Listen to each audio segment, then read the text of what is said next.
nohlelo. Ngiyafisa ukuthatha leli thuba ngibingelele ngokukhulu ukuyithoba umholi wethu, umengameli wethu weNkatha. Sithokoza kakhulu ukuba nomengameli wethu ukuthi ashiye yonke imisebenzi akwazi ukuba nathi kulo mcimbi wabesifazane. Ophinde abe ungqongqoshe kazwelonke ku-COGTA, ophinde abe usihlalo we-Prince Mangosuthu Foundation. Ngayibala zibeningi igqoka ayithwele Bulawayo siyathobeka ukuthi ushiye konke njengoba ufika manje kuseni ubuye ePitoli. Ngiyabingelela kakhulu futhi kumhlonishwa uWamadloba Mthethwa, o-Deputy National Chairperson, aphinde abe u-MEC wa-Agriculture. Ngibingelele kumhlonishwa uMncwango Bangazitha, o-National Deputy Secretary and Member of the National Assembly. Ngibingelele kumhlonishwa u-NC umphathi mafa wethu, Treasurer General wethu, ophinde abe u-Deputy Minister. Siyathokoza kakhulu kabisa. Ngibingelele umhlonishwa uLes Govender, oyi-member yethu National Assembly. Ngibingelele umhlonishwa uNesa Ramprakash, ophakathi wethu. I wish to apologize. I wrote my remarks in English, and then later on I decided that no, the majority enjoy to listen in Zulu. If you keep on speaking in English for a long time, I know they end up making noise, getting bored, and sometimes don't understand why we should use English, whereas we are supposed to use all languages because we are not a Zulu party. So I wish to apologize that I ended up putting aside my remarks, but I do have them written. Thanks very much, comrades.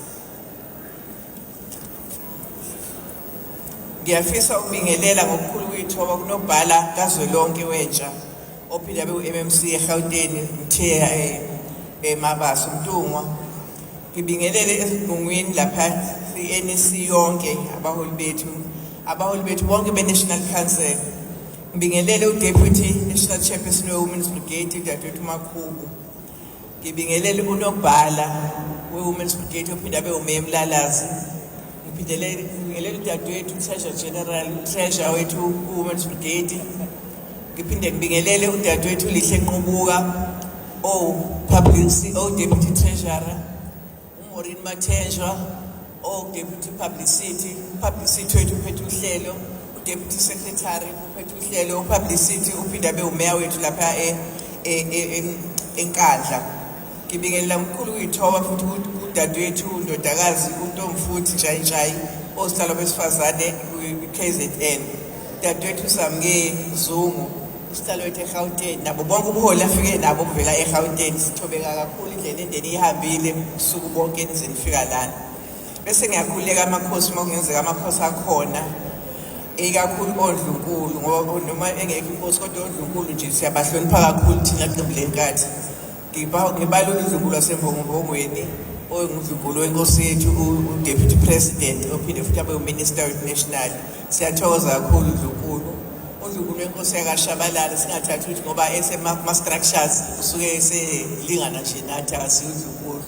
uNdlunkulu yakashabalala, Mtungwa, Mbulazi, siyathokoza mashobana. Uma kungenzeka kube khona abanye oNdlunkulu engingababonanga, kodwa nje bengithi ngibone laba bobabili ngoba uNdlunkulu wakaXulu Bulawayo ukhuthele ngendlela ebangalayo, besinaye nje besimfakile esirepresenta Bulawayo ku-Women's Parliament. uNdlunkulu wenkosi uXulu eNkandla ukhuthele ngendlela engazi ngayichaza ngethini, indlela ayinikela ngayo eqenjini. So ube omunye wama-delegates ethu le ku-Women's Parliament. Ngibingelela amakhosi-ke, abantwana baseNdlunkulu, amalungu ePhalamende likazwelonke maningi kakhulu. Ngibona uDadewethu Mrs. Mark, ngibona uDadewethu Mrs. Zungu, baningi nje kakhulu. Amalunga iy'meya zethu ziningi nazo, o-Deputy Mayor, o-Speaker, o-Whip, abe-ESCO, amakhansela onke nje, abaholi beyingi, abaholi bamaziko, amavolontiya, konke bamqoka bonke ngoba ngaphandle kwamavolontiya akukho esikwazi ukuthi singakwenza kuphumelele. Umholi wethu ngimeqele lapha bengimbhalile, umholi wethu umkhulumeli weqembu ophinde abe u-Deputy Minister Mntane Nkosi uyangena lapho uyosibingelela nabakhosi nabantwana baseNdlunkulu uMashasha. Kubalulekile kakhulu baholi ukuthi ngidlulise ukuthokoza kwami obuholini obuphezulu beqembu leNkatha, oholwa umengameli wethu umhlonishwa uVF Dlabisa, ngokuthi baqhubeke njalo nokuba nombono ukuthi iqembu leNkatha ngazo zonke inhlaka kanye namanye amaqembu ezepolitiki libone kubalulekile ukuthi libungaze inyanga yabantu besifazane beqembu lenkatha. Lokhu kufakaza ukuqanda ikhanda ukuthi iqembu lenkatha liyakholelwa kakhulu kubantu besifazane kanye nasezinhlelweni zokuthi kufanele bathuthukiswe. Ingakho nje sinabo eqenjini lethu abantu besifazane abasezikhundleni eziphezulu okubalwa komasipala, ephalamende likazwelonke, esishayamthetho saKwaZulu Natal kanye nakuhulumeni wokubusa ngokubambisana kwaZulu Natal kanye nakwezinye inhlaka zeqembu ngisho emazikweni kumqoka nakhona uma unesikhundla ezikweni ngisho esiyingini nakwi-district konke lokho kumqoka ngoba uze ube seyikhundleni ezisemaphalamende nje kodwa kumqoka iqembu. Okuyaye kufuneka sinake kakhulu imisebenzi yeqembu nokuthi sinake kakhulu i-governance. Siyathokoza kakhulu umengameli wethu uNgotsha nesigungu seqembu ukuba sakwazi ukwenza okwaqala kudala inkatha kuhulumeni wakwaZulu ukunikeza abantu besifazane iy'khundla ezimqoka njengoba sasinabo abesifazane umntwana waphinda angenisa aphethe uhulumeni wakwaZulu ayebafakile ezikhundleni ngokubethemba azi ukuthi babenika umsebenzi bazowenzisisa. Ngingabala nje nakuzwelonke babekhona, ngingabala abambalwa bengibabhalela uDr. Mthalane, ngethemba bamkhumbula uMbangazitha bamthembi naye wayekhona lapho. Kube umama uMelody Mdunge uMashana, kube umama u-Elini kaNkosi Shandu wazwa u-MEC waka-Education, kube umama uKhoni Ziyalala, kube umama uBuyizi Mande, kube umama uXolile Faith Gasa, kube umama uLindwe Mbuyazi, kube umama uHlengwa, kube umama u-Ebi Mchunu owaba nawo usihlalo wethu abesifazane Khuzwayo. Siyathobeka kakhulu ukuba nawe ngekhathi zonke. Ngiyazi sihlala sixhumana nangocingo. Ngiyakwazi ukuthi ubengapheli nasekhaya Bulawayo azohlola uZunkulu njengoba omzila bawokhuzwayo bekuba nakho lokho kuhlobo ukuthi njengoba umakhuzwayo nje umama uMchunu ubevamile ukuza makusekhona umama ekhaya. Siyathobeka kakhulu ukuthi ngasiqalela indlela bonke no Mrs Inkamazi Miss Makhuba bonke laba babesimele ePhalamende nabanye namanje sisayinabo abesifazane kuzwelonke ePhalamende. Siyathokoza kakhulu umengameli wethu Bulawayo nobuholi beqembu. Siyathokoza kakhulu konke enikwenzayo nesigungu nokwezwala abathuma Bulawayo ukuthi basiphathele iprovince undunankulu nesigungu sakhe. Siyathokoza kakhulu, siyakubona ukuzikhandla kwabo ukuletha ushintsho ezweni. Ungqongqoshe bethu kuningi kuzwelonke okuningi abakwenzayo njengoba sikubona kakhulu nala eKZN esingakubika Bulawayo ukuthi cha wakhetha kahle. Amakhosi siwabonile enikezwe insiza zokusebenza u-MEC wakaKhokha. Siyathokoza kushenge ungqongqoshe wezamabhizinisi uNondaba simbonile ebaxhasa ngey'nkece ezinkulu abantu uba bayithuthukise kwezamabhizinisi ikakhulu abesifazane. Siyathokoza kakhulu uNondaba. Ngesonto nje Bulawayo bebengaphezulu ka-10 abesifazane abaxhase ngey'nkulu amasheke amakhulu laphana eMzondeni Hall ukuthi bakwazi ukuyithuthukisa amabhizinisi abo.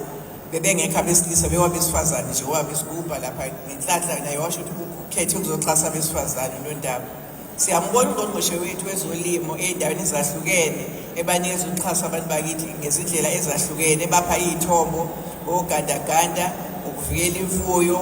Siyathokoza kakhulu Mathanda usimele sabesifazane njengoba futhi walandela umama uMchunu ke waba usihlalo wethu kazwelonke. Siyathokoza, siyayiqhenya masuke sibona ugijima ukuthi akukhethanga kabi uBulawayo ukuthi athembe ukuthi khona umuntu wesifazane okwenza leyo msebenzi owenzayo. Siyabona futhi nalaphana kwezemidlalo ku-sports arts and culture ukuthi seliyaphela ubandlululo. Ziyancipha kakhulu izinto zobandlululo ngebala.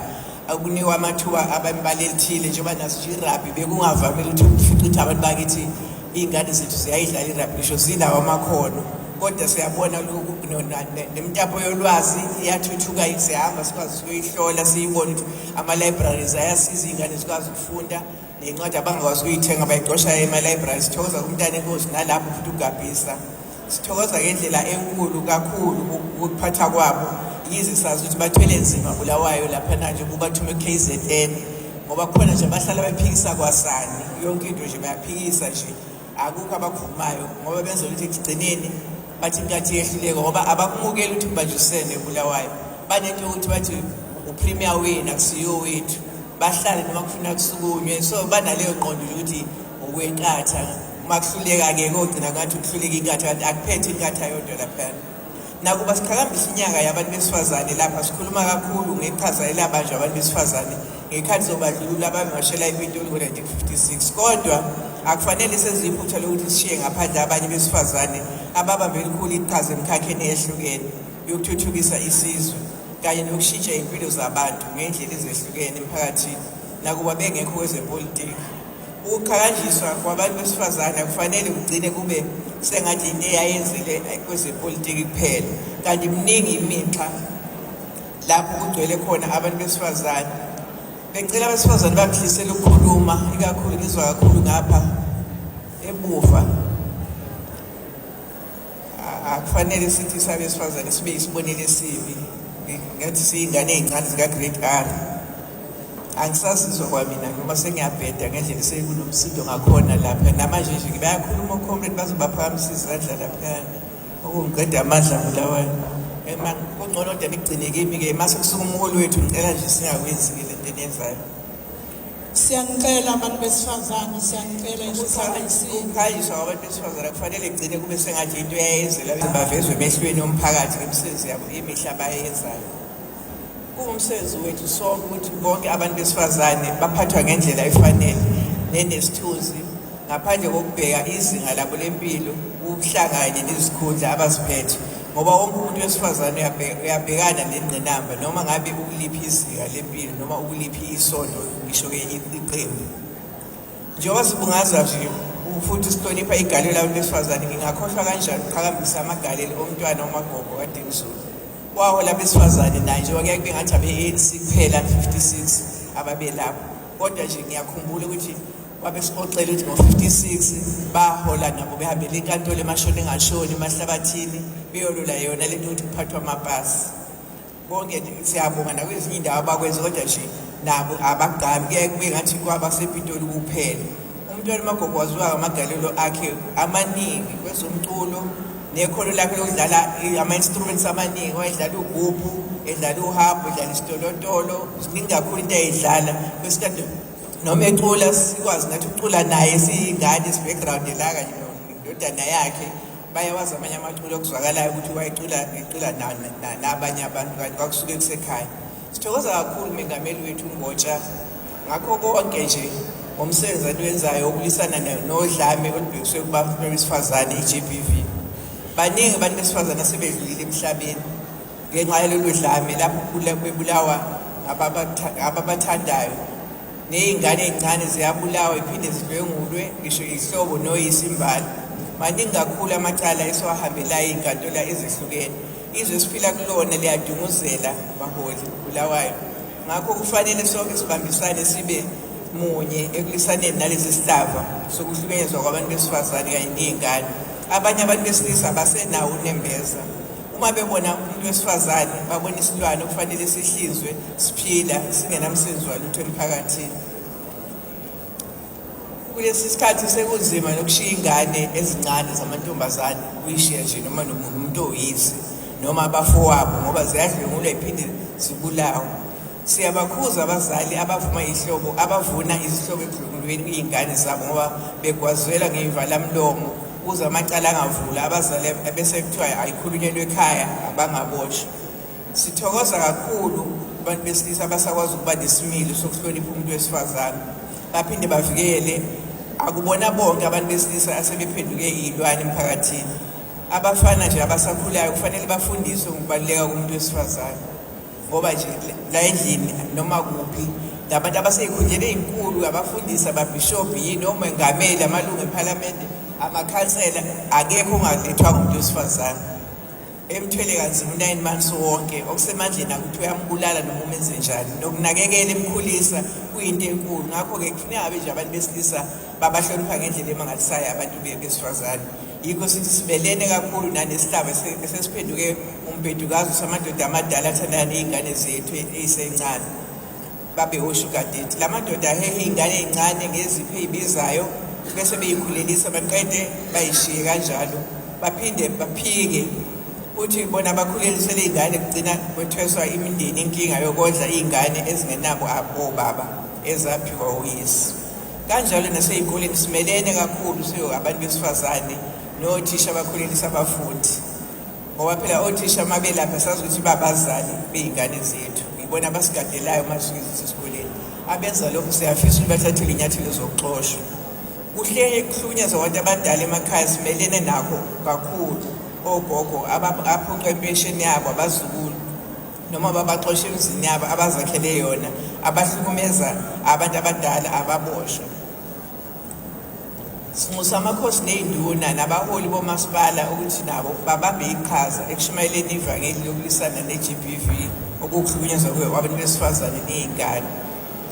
Siyawuncoma umsebenzi wamaphoyisa ukubopha bonke laba abayizigebengu abahlukumeza umphakathi. Kodwa kuyakhathaza kwenziwe inkantolo ukuthi iy'gebengu ziboshwe namhlanje, sesiyambona umuntu usengaphandle futhi useyaqhubeka omunye wenza wona lawo macala kade eboshelwe wona. Iy'gebengu ezehlukene zabantu ziphinde nje zidlwengule zibulale nabantu besifazane ney'ngane. Akufanele zithole ushwele kodwa kufanele zigwetshwe odilika jele. Lokhu esihlala sikuyele inkantolo siyoma sithi sicela ukuthi banganikwa amabheli. Umkhankaso wokuvikela kanye nokuthuthukiswa kwabantu besifazane akufanele kube yinto eqhakaziswa kakhulu ngale nyanga kuphela, kodwa kufanele kube yinto yansuku zonke kusukela unyaka uqala uze uyophela. Ukubha udlame olubhekiswe kubantu besifazane kanye nokwantuleka kwamathuba omsebenzi akunamngcele futhi akwazi isikibha sepolitiki. Ngakho into eyenzeke yansuku zonke sinxusa uhulumeni ukuthi adale amathuba omsebenzi njengoba iy'balo zakamuva zabantu abangasebenzi zinyuke kakhulu. Akufanele sibe sikholelwe kakhulu ekuphileni ngey'bonelelo ey'fana no-370 ngoba azenele ekutheni siy'philise abantu ngendlela abafisa ngayo. Uyazama kakhulu ungqongqoshe ukusikhuthaza indaba yokulima eyaqala kudala kuhulumeni kwaZulu. Ngiyakhumbula nje namholi wethu Bulawayo babeze bathi hayi ukutheleza udlala ngabantu ukuthi abantu bangaphila ngamaklabishi. Usehulumeni kwaZulu bayakhumbula ombangazithi ukuthi kwaqala kudala kabi indaba yokukhuthaza indaba ye-agriculture. Uqale manje nje-ke sebenza ngathi into yabo basebezothi one home one garden, kodwa nje leyo nto yaqalwa inkatha esibongayo futhi manje sibona igijima la ungqongqoshe wethu wesifazane uMathanda. Kodwa ukuheha abatshali izimali ukuze badale amathuba omsebenzi ngelinye lamaqhinga uhulumeni angalisebenzisa ukulwa nokuba. Abantu besifazane abaniwe emhlaba, abaniwe imali zokuqala amabhizinisi. Njengoba ngisho ukuthi uNondaba nje impela ngesonto ukhiphe unika abesifazane bebe ngaphezulu ka-10 nge-women celebration lapha emzondeni hall eMtubatuba. Esithokoze kakhulu ngalokho. Bakwazi ukuyiqalela amabhizinisi mabe nawo bakwazi ukuqhubeka nawo benze imikhiqizo ngisho akunye bakuhambise ngisho emazweni angaphandle. Udaba lwemiholo engalingani phakathi kwabantu besilisa nabesifazane ey'ndaweni zokusebenza ngenye izinto kufanele ibhekisiswe kabanzi uhulumeni. Ukwesekana phakathi kwabantu besifazane ngenye izinto kufanele sigqugquzelane ngodadewethu ney'ngane zethu siyiphile singabantu besifazane ngoba yikona okumqoka ukuthi sesekane sonke isikhathi sikuze sibe munye, singabi sidonselane phansi, sizame ukuthi sisaphothane ngayo yonke isikhathi ngoba nje basisho isiqubulo sethu siyonqoba masuke sibambene simunye. Ngonyaka ozayo nje sizokuba nokhetho lohulumeni basemakhaya. Ngicela sisebenze ngokuyikhandla nokwethembeka singabantu besifazane ukuze iqembu lethu lenyukele omasipala abaningi kulabo esinabo. Kuphinde kwande nesibalo samakhansela ethu ney'meya zethu, awosekela meya, osomlomo, amakhansela aphethe amawadi namakhansela akufuna akhuthalele ukukhulisa iqembu lethu. Konke lokho sokwenza ukuthi sikhuthalele ukuthi abantu bayovota nathi sisize ney'ngane lezi ezinganawo ama-ID ngoba kuqala lapho uma ungabhalisile kuba buhlungu kakhulu nje ukuthi ehlale bayiphathi agent ngizosiza ngibona laba bazovotela inkathi uma uthi uthole ukuthi hayi kuthiwa akabhalisile la ukhonje kwenye indawo agcine omunye ezedike balanga besavota. Ngakho-ke siyabantu besifazane kufanele sisebenze kanzima ngokuyikhandla nokuthembeka. Umsunguli waliqembu umntwana waphinda-ke nowashiya umlayezo ukuthi ucela abanakekeli baphinde bavikele abantu besifazane ney'ngane abesilisa. Siyathokoza kakhulu mengameli wethu Bulawayo ukuthi uvele waqhubeka nayo yonke leyo nto, akukho ukushintshile kanye nesigungu sonke ngokusinakekela ngoba akekho nje phakathi kwenu baholi bethu esike sabona emaphepheni noma sezwa ukuthi osekwayovela enkantolo ngokuhlukumeza noma ukubulala abesifazane ney'ngane. Siyathokoza mengameli wethu nesigungu sonke ngokunikeza abesifazane ithuba lokuba amakhansela, iy'meya, abaphathi bomasipala, ongqongqoshe, ukuphatha iy'nkundla ezinkulu zomasipala nakuma-departments ahlukeneyo. Baholi bantu besifazane uma benikezwe nje ithuba bayawenzisisa Bulawayo umsebenzi ngokukhulu ukuyinikela nokwethembeka. umhlaba ongeke ulunge ngaphandle kwabantu besifazane. Yibona abayithemba lesizwe, abavusa amakhaya, abanakekela kakhulu iy'ngane nabayeni babo nemindeni yonke. Nokuthi nje kuzodliwani ini ekhaya, konke basemahlombe umuntu wesifazane. Nokuyikhandla ngekusasa ley'ngane, angenze nje isibonelo esifishane sengiphetha Bulawayo. Umama wethu nje ugogo wethu wenza nje into lesikhala ngakuthi sitshengise ukuthi siyabantu besifazane siyanakekela. Umntwana uMagogo nje wayenza imisebenzi eminingi yezandla, nitha, ekrosha, ethunga, edayisa, nenkomo ayishiyelwe umyeni wakhe, ngoba umyeni wakhe uNkosi uMathole washiya indodana leyo msungulweni ina 12 years u14 lapho. Ngiyacabanga ukuthi umuntu usuke sekuleyo mnyaka usuke sephansi nje nangofunda, kodwa wayekhandla kakhulu ukuthi afunde nje, bafunda waze wafika lapha akwazi ukuthi afike khona. Baholi ngiqonda ukuthi akukho kwehlula umuntu wesifazane ukuhlanganisa impilo yomndeni. Uma singabantu besifazane sibambene simunye, akukho esiyokwenza kungaphumeleli. Kanjalo nohulumeni ababeke phezulu eqhulwini abantu besifazane nje basibona kwenzeka lokuphatheka kaBulawayo ukuze izwe lithuthuke liye phambili. And kube abantu besifazane kube yithi esiphambili esihola ubunye eqenjini. Kuba buhlungu kakhulu ngoba ukuthi abantu besifazane uphambili olimini olungeluhle lokuhlukanisa iqembu. Ngiyacela kushayela isibikili baholi ukuthi akube yithi nje esihola kakhulu indaba yobumbano ukuthi eqenjini sibe munye. Njengoba kuhlala ngisho ukuthi noma kubuhlungu kangakanani kodwa asisalanga ehlane baholi ukuthi sibambe siyeka sizokwenza njani, sihambe sikhuthaza nalapho sesikhethile ezothi sesikhethile sihluleke. uNkulunkulu wakwazi ukukhayisela ukusungulwa leqembu, wakwazi ukubuka iy'ngane zakhe zonke amakhono azo. Niyazi ukuthi waqalaphi, waqala nje akekho wake waqala ethi ku-PEC angene ku-NEC, ngakho wasebonile. And he used to tell me he's a cherry on top in that committee. Wayihlala encoma PEC athi but uNtademosi uBulawayo is a cherry on top. That's why aqala lapho-ke wamfaka ku-NEC, wanyuka wawu-SG, wanyuka kwazi ukuthi basefanele ungena ey'cathulweni zakhe. Niwofakazi baholi ukuthi akasho ofisayo. Eqale wabiza sona isigungu sodwa ngenhlanhla wasimema thina bathile. Kulowo mhlangano ngikhumbula kahle ukuthi wawusebusuku i-NEC. Mina ngiqale ngaya le ebukhosini kwaGabisa ngiyotshala inkosi ngoba sasiyayisiye yonke kwaGabisa nakwamashasha emingcwabo yakhona. Umntwana esegula ezosuke egula enkosini kaMkhize esikhotha asuke lapho eze ku-NEC ezoba ngo-7 ebusuku. Ngangomunye wabamenyeni ongangaka-NEC wamenya sabathathu kuzosho lapho waqala kubo nje ekhaya ukuthi njengoba nani bani-advertise umasipala niqale ngaphakathi ukuthi ukhona yini wangabikho.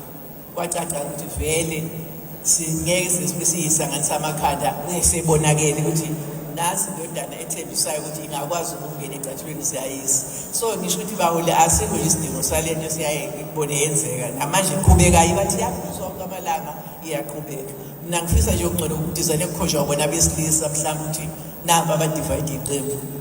Kuyangiphoxa kakhulu uma ngingathola ukuthi nathi siyabalwa kakhulu and bakhona uthole bekhona kulezo zinto sizami. Kodwa ngiyacela namhlanje ukushayela isibikili ukuthi ngiyacela singabi yingxenye yokuthi sitholakale ukuthi yithi esidividayo ngoba angiboni uma ngithanda umntwana anikwazi ukuthi ngingathanda akushiye kwenzile.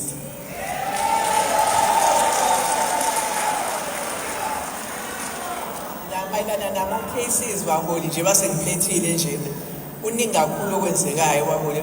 Okunye ngikubona emaphepheni, okunye nikuzwe nje oku-recent nje okumanje siqinisekisa nje ikhona nekhona kuvuselelwe ubuholi okuphilayo njengoba silungiselela ngisho kathi silungiselela ukhetho lonyaka ozayo.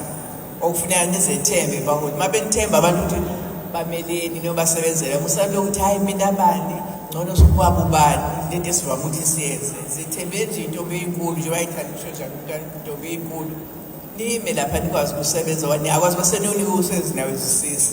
So nje kumanje ngagishino kakhulu la KZN ukuzama ukuvuselela ama-structures emakhona namakhono. Sihambele inkantolo ukuyokweseka imindeni esuke ibulawele amalungu emindeni ngokwezimpi ze-GBV zabantu abambalwa. Uzobala nje umbalwa abakwashinga nje Shinga Buthelezi, ingane ene-4 years was murdered by uSipho Dube who passed away on cardiac arrest. uthi esenjele angazi kusabuye esemelwe inhliziyo kanjani futhi ade silihambe icala lakhe laphana engifisa bulayo ukuthi ngisho ukuthi angazi ngasibungela kanjani uDr Mngadi nomngakhe ngendlela abayinikela ngayo uBulawayo ukuthi basupporte njalo kulento yama cases sengazi ngathi uDr Mngadi is a member of Women's Brigade njalo nje masinama cases bakhipha imoto zabo bathwala abantu sithi sicambe siyicela imoto la ehead office kuJSA wethu besicelela benoJoy kodwa nje bona bayikhiphe zonke imoto abanazo siba nabo emacaleni endaweni ehlukene ngiyafisa nje uBulawayo azi ukuthi kunabantu abezizinto buthule ongavama ukugama ukusebenza kwabo umndeni wami kade usixhasa kakhulu lento yeko kuhambela izinkantolo siseka abantu wamelwa inhliziyo ke lona i-case was closed on the 28th November 2024 eMagabeni court waphinda wawusamukeliswe demand on a 12 years old waripha uzakhele Ngcobo while esejele naye washona yini iJodis icala livaliwe mhla ka-16 April 2025 uLusanda Nkomo una 8 years waripha wabulawa rapha uRogers ona 65 years an Indian guy iripha lengane no 4 years so naye icase ke ivaliwe on the 9th June 2025 wasentenzwa ke isigwebo sakhe ukuthatha ke uDilikajele eMkhomazi uNosicelo Makhanya was brutally murdered by her fiance.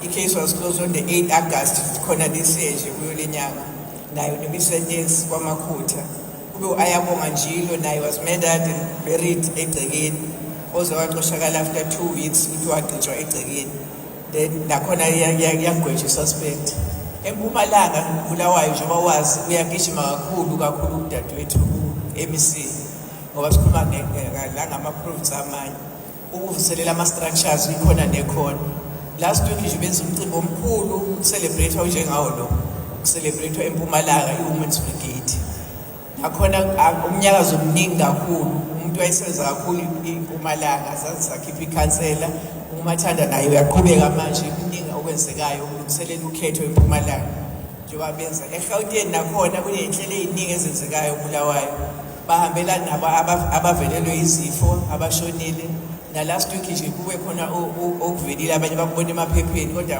odadewethu baya beyosimela iZFP behola uDeputy Chairperson lapho kukhona noshiso lemotweni enokubuhlungu sesiza ukuthi umfana nje wayesuka eNhlungwane ethenga imoto ethi uyoqala ukusebenza into uyibuba ukuthutha abantu leyo nto yenzeke nezokuthiwa kuvalwe ngisho eMaponya Mall bekusukela lapho engisho ukuthi ziningi kakhulu ama-province ethu ayanyakaza Bulawayo nawo ukuzama ukulungisela kuyihlela ngama-structures ngoba ama-structures ofuna bemqoka hhayi ukuthi sithi sijaha ukhetho ama-structures ofuna siwalungise ngisho noma ngaqala wona ukhetho lwamalokuzana ngicabanga ngenza ukuthi ngisho ngaqala ukhetho lwe-local government angiboni ngabe kuyini into engaba nzima lapho gcine lona ngoba manje ukuze siye simunye sikwazi ukuthi sivela ukuwina ikati ngoba ngeke ngibone nje wangikhuzwa nje isihlava lesi sokudivide iqembu ukuthi manje masisuke sesi-divided akukho kahle abanye sebenzi njengoba sekunane-MK